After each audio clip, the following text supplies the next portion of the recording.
Right now, I am just about 2 football fields away from the site of the blast, close enough for this mangled metal, apparently from the actual plant, to turn up in this family's yard. This plastic disc is in his lower spine, holding his nerves in place. And when some are overcoming those challenges, activities like these really help them get through it. We're not disclosing exactly where we are. We've been asked to do that in order to protect the children involved. I can tell you that the government was using a summer camp right down this road to move undocumented children down to South Texas. Sophia, those panel members have a massive decision to make, and we know they're going to be thorough. It is a very big decision, a very detailed one. The jurors left the courtroom here on Fort Hood just before 2 o'clock. They have to go through each of the 45 counts against Nidal Hassan. For the second time in less than 5 years, immense tragedy strikes here on Fort Hood. And tonight we just learned more about the chilling details about how it all unfolded. I want to walk you over here. This is TJ Mills here. This is the main road that goes into Fort Hood's main gate. Cars were coming through here, but when they got down a ways, they were being turned around. That was causing some major congestion. We have received face-to-face confirmation with an ISAF official here in Kabul that there has been an explosion nearby. What is your hope for the future of Afghanistan? The future? While some troops are headed home early, others are still headed into harm's way. In Kyrgyzstan, Sophia Stamas. General Milley says he is optimistic that the U.S. and Afghanistan will soon come to a bilateral security agreement. When they approached the door is when he kind of grabbed me a little bit closer, and then I was like, whoa, wait a minute, what's going to happen? When I jumped up and I grabbed the bar, what was going through my mind is, I have to do this for my team. Say hello to my little friend. Hi! This is KCEN HD News. Good evening to you, and thanks so much for joining on this Sunday, the first day of June. I'm Sophia Stamas. Well, our state is now at the crux of an international effort to stop immigrant children from entering the U.S. The Obama administration is asking for $2 billion to secure the border and deal with children already in the country illegally. But there are no guarantees Congress will be willing to write that check. And earlier we told you about a delayed start for Fort Hood because of all of this, while now only key and essential workers are asked to report. Parts of McLennan County got serious rain overnight, causing flooding in some areas. KCEN HD News reporter Chris Davis joins us now live in Crawford. And Chris, how does it look out there? We had that rare wave of wet summer weather. It might be tapering down here in Texas, we'll see, but the rains are not so unusual in other parts of the country. And a hailstorm of airstrikes continues in the Middle East. Israeli forces raided a long-range missile site in Gaza overnight. After decades of waiting, a World War II veteran is receiving something he never dreamed he would. Maybe, yeah. I saw the candy bars. I ate a lot of them, too, though. Well, it is January in Texas, so you know what that means. Up and down, crazy weather, right? You don't know what it means. Every day, I wear some goofy socks. These are my socks. Oh, do you really? No mulligan. Let me go ahead and that's it. Game over. I win. All right, Nick wins. Thanks. All right, stay with us for weather's next. It's just going to be a nice spring-like week for Central Texas. Yeah, the folks at home couldn't see, but I was actually doing the Carlton while you were reading that forecast. I'm really excited about it. Me too. It's like Christmas in July. It is. It really is. Yeah. Did you get me a present? Well, how about those temperatures? It's in the mail, Okay. right? Yeah. You've got to see this video. According to the zoo, Wanzai has grown into a healthy giant panda. She has also attracted more visitors to the zoo since her debut became public in January. Very nice. I know my kids, they would love to have that in the backyard. Yep, and it's getting close to my dinner time. I was thinking I probably would eat a bamboo cake right now. Something. Pretty good start to June, and you know it's here because you see the June bugs. I know they're everywhere. And It's they're just like, punctual, too. They're always right on time. Right on time. All right. Thanks, Wes. And now I want to direct your attention a little farther up in the sky to something you've probably never seen before. Take a look at this very rare footage. We'll see you again tomorrow at 5 a.m. for Texas Today. Who knows, maybe you'll do the Carlton. Have a great week. It's not unusual. They told us that, you know, the military would take care of you. 34 years later, Command Sergeant Major Daniel Chavez retired, staying close to Fort Hood and the Temple VA. First thing I wanted to do was go sign up as a veteran at the medical center. That was June 2011. His first appointment, August 2012, after several on-the-spot cancellations. I'm being ignored by the Veterans Administration right now, and I don't know why. Ron Chase knows the feeling. And I got a phone call as I was parking in the parking lot saying that my appointment had been canceled. House members were baffled Monday, learning that scheduling technology is 29 years old. I specifically asked them, sir, who's in charge of the IT department, do you have enough money to purchase what you need to get this VA system moving? And the answer was, yes, ma'am. Even more perplexed, Ron, who recently noticed newly painted walls at the VA, a project the medical center confirms. What do you think about that? Where's the money going? And an audit reveals 121,000 waited months or were never seen at all. But I'm one of those veterans in those numbers. So this is a picture of your son Daniel Yes. getting ready to deploy. What do you feel when you see him there in uniform?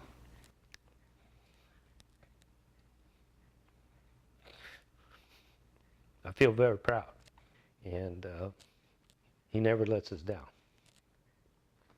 Are you worried that the VA will let him down? Yes. When Daniel gets home from Afghanistan, Chavez hopes his voice won't let him down. In Killeen, Sophia Stamas, KCEN HD News. It was just like something we had never heard before, so we really didn't know what was going on. 3 beeps out of an intercom is all Israel Vasquez heard when a regular day in class took a frightening turn Tuesday afternoon. It wasn't until a faculty member came to the room that he learned there was a report of a gunman on campus. It was kind of weird because there was no protocol, like nobody knew what to do. I just kind of felt like a sitting duck. Luckily, when the college's emergency system massively failed, it was only a false alarm, triggered when someone saw student Gregory Walker. I had an appointment at the VA. I had to get some paperwork signed, and it was raining, so I took my umbrella. That umbrella was mistaken for a gun. If he had been a real shooter, the school's emergency text system wouldn't have worked. Some of the doors wouldn't have locked. And there would have been no instructions over the PA system. As a public junior college, you're required to have the multi-hazard plan in place. Absolutely. And so is that in place? Yes. Temple College is also required to do regular drills and audits on that plan, some of which revealed problems with the PA system. We have been running tests on that for several months because there has been inconsistency. Sometimes it works, sometimes it doesn't. The text didn't go out due to staff members being out to lunch, and some doors weren't secured because the school is in the middle of adding electronic locks to all its buildings. I just want to be able to feel safe, you know, and there were police officers there, and, you know, and I knew that they were there, but I didn't know what was going on. Right now, the college is looking at whether to keep this PA system or upgrade to a new one of many steps that will be taken in the coming months to make students and staff feel safer. In Temple, Sophia Stamas, KCEN HD News. It doesn't matter the weather or what hour of the night. Welcome back. Thank you. If you're a soldier flying through Fort Hood's Robert Gray Airfield, the Hug Lady's warm embrace is sure to be in the forecast.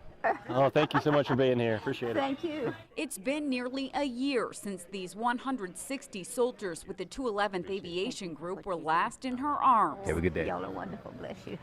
81-year-old Elizabeth Laird has been there for nearly all flights in and out of Fort Hood since 2003.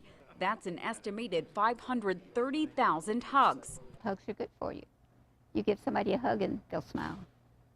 It lifts their spirit. And spirits lifted. Chief Warrant Officer 2 Jesse Griffin wanted to repay the favor.